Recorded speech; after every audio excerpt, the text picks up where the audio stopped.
Hey everybody, welcome to J&J on Jazz, powered by Jazzwire. And yes, here we are again. In person, wearing the same clothes as the last time that I was flying. Look, let's just be honest. We're cranking like 12 of these out at once, and everyone that does podcasts does this, right? I mean, like, let's just... No, it's 6 weeks later, and we just happen to be wearing the same stuff. With the same 5 o'clock shadow and the same... Yeah, man. Well, and what we're going to do is play a tune together, because it's rare that we're, if not on a gig, when we're on a gig, we don't have the camera, and when we have the camera, we're about 400 miles away from each other. That's right. So yeah, this is great, the opportunity to get to play together, and we've got a great band here who lives in my laptop, and we had this idea of just playing some blues together, and there's nothing I like better. First of all, just playing with another great horn player is so great. Mm-hmm. But it's so rare to get to sort of talk about what just happened. Because we're on a gig, you can't talk about what just happened. Right. And then it's a break and you're catching up on 100 other things. And just to talk about music, also it might be perceived a slightly dorky thing to do that you just played it. So now are we going to talk about it? It's a little weird, right? Well, like on the gig. I mean, sometimes, at least for me on a gig, when I finish a set, I'm usually so filled with self-loathing that I got to saddle up to the bar, and I don't want to talk about what I just played. Well, it's kind of true, right? But seriously, I don't. Yeah, and I know you're joking, but it's like. But we just kind of put all this out there, and now to try to remember what I just did and then analyze it. Yeah. I almost don't want to. That's it. And so I actually don't know almost any musicians who ever do that. It's just weird. It feels weird. And so to get to do this with somebody who's great at communicating about the music is so much fun to hear, like, what did you feel there? Or I heard this, or so I really dig this opportunity. So we're going to take it. So let's play some blues. We're going to play Tenor Madness by, of course, the great Sonny Rollins. If there was a song called Trumpet Madness, we'd play it, but no, we wouldn't. I wouldn't want to play that. No one's got around to that. Let's not do that. So we're going to do some playing for you, and after the fact, maybe sort of talk about some of what went down. And I tell you what, before we do that, I do want to remind you, we're two of the faculty for the Jazzwire Summer Summit coming up. So it's 2022 right now. July 15th through 17th is session 1. That is online, and that is built for you wherever you are across North America, around the world. We have people attend from numerous countries over the months and years. So we hope you'll join us. And session 2 is in person here in the DC area. We're 2 of 8 or 9 faculty. And it is a blast to do jazz, to talk about jazz, to live jazz for 4 days with adult musicians such as yourself. It's a real treat. So if you visit jazzwiresummit.com, you can find out about the virtual session, the in-person session, and come have a bunch of fun. Yep, it's going to be a great hang. Yeah, absolutely. All right, Tenor Madness.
Okay, so the moment we finished that, Boomer just started barking. He was thrilled with like some of the diminished stuff, I think. I don't know what it was. I don't know if he was thrilled or if he heard all the way through my BS. It was Yeah. one of the two. Well, and so so as soon as the computer clicked off the tempo, I didn't even look where it was set. I just called up B flat blues. It was a little faster than I expected. So it was like, oh, okay, got it.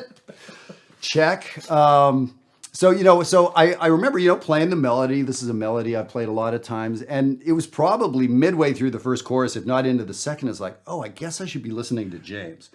Like, honestly, because it was like I was a little bit in survival mode, just with the tempo and remembering like, oh, okay, get your head in the game. Sure, yeah. So there was that. Yeah. You know what? I here's the thing. I love playing the blues. I never get tired of it. And I want everyone out there that's working on this music to remember the blues is not only the workshop. I mean, it's where I go to learn new things, to shed new things, but it's really important to this music. I mean, it's the soul of this music.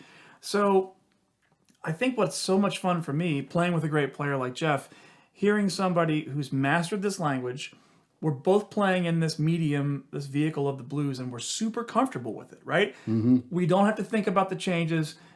I feel like this is as close as I can come to having complete freedom as a musician, playing over the blues. Right. And especially at this tempo. Like, yeah, you've got to be on top of your stuff, and you've got to be ready for it. But for me, this is really freeing. To get to play with a great player over the blues at this tempo, it's like, I just feel like all things are possible. Yeah. So that's it's fun, cool. man. Yeah. Well, and one thing I'm always aware of when I play with James is his time feel. And all of us out there, all the people inside Jazzwire, people that do the Summer Summit with us, we're always talking about, people's time and their feel and, Dexter Gordon this and Clifford Brown and, everyone's feel. We all agree that time is so important and all that. We give all this kind of lip service, which is fine. But then we sit around and talk about notes and chords all the time, right? Right. So it's, and that happens in academia, that happens in schools all around the world. Everyone says, oh, your time is so important. By the way, let's spend the next 100 hours talking about tritone subs. Right. Right? And so it's, because it's sort of easier to do that work. It's more, it doesn't defy analysis the way time and feel and groove and momentum does. So anyway, so when I play with James, there was just, I could feel how free he was and that, and where his time was at. And we definitely, kind of our go-to is a little bit different. And that's not bad. That's actually what jazz is about, right? I mean, we're different people. We stand for different things. We have different experiences. And for the audience, that's interesting to hear two different approaches. But I must say, and I've been trying to get over this for 40 years now, is when I hear your time feel, I'm like, damn, I need to be doing that. Why am I doing this when I could be doing that? And so I try to be inspired by James or whoever I'm playing with. But I also try to remember, but I'm me, and I shouldn't stop being me. And plus, how could I, right? How could I stop being me and be somebody else? So I try to be inspired. It's easy in the moment to go, oh, that is so killing. Oh, man, what I'm doing as well.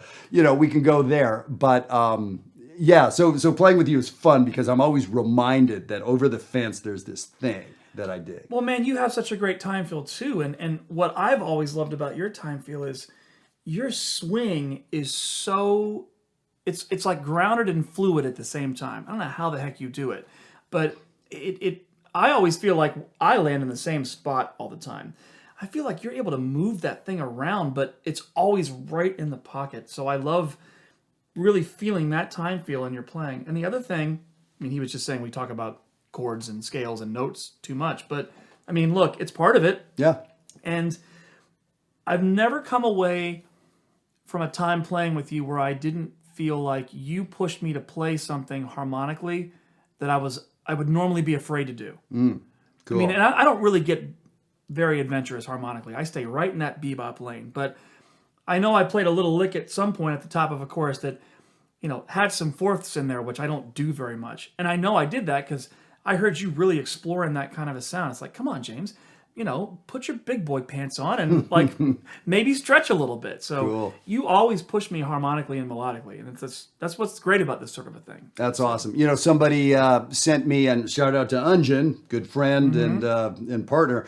Unjin sent me this Stan Getz meme this morning that basically, oh man, I wish I could remember exactly. But basically, books don't do it. Listening to records doesn't do it. Play with people better than you. That's how you get better. And this was quoted as Stan Getz, right? And so, like, how true? Books, sure, that's helpful. Jazzwire, that's helpful. Listening to albums, of course, that's great. But none of that compares to sitting side by side with, someone who's really playing, and everything we just said that happens, right? Yeah. So the cool thing is that's the kind of thing that happens at Jazzwire when we're playing in person. Of course that happens, but we can do that online, and that's what we have with the virtual experience in session one. So however we need to create it, we all want to be together playing in a band with somebody better than us. The incredible part about the year 2022 is there are ways to achieve that virtually that actually work. So it's exciting, and the fact that we got to make 49 or 50 episodes, in different rooms, in different basements, was incredible. 241 miles apart. Yeah, there you go. And then the fact that we get to sit here and do this together is fun. So I'm excited about a lot of playing we have coming up over the next month. So hope we'll see you guys at the Jazzwire Summit, and I hope you found some things in there that you were interested in, inspired by. That's the whole point of the show. So leave us some comments. Let us know. Yep. Thanks, y'all. All right. Take care.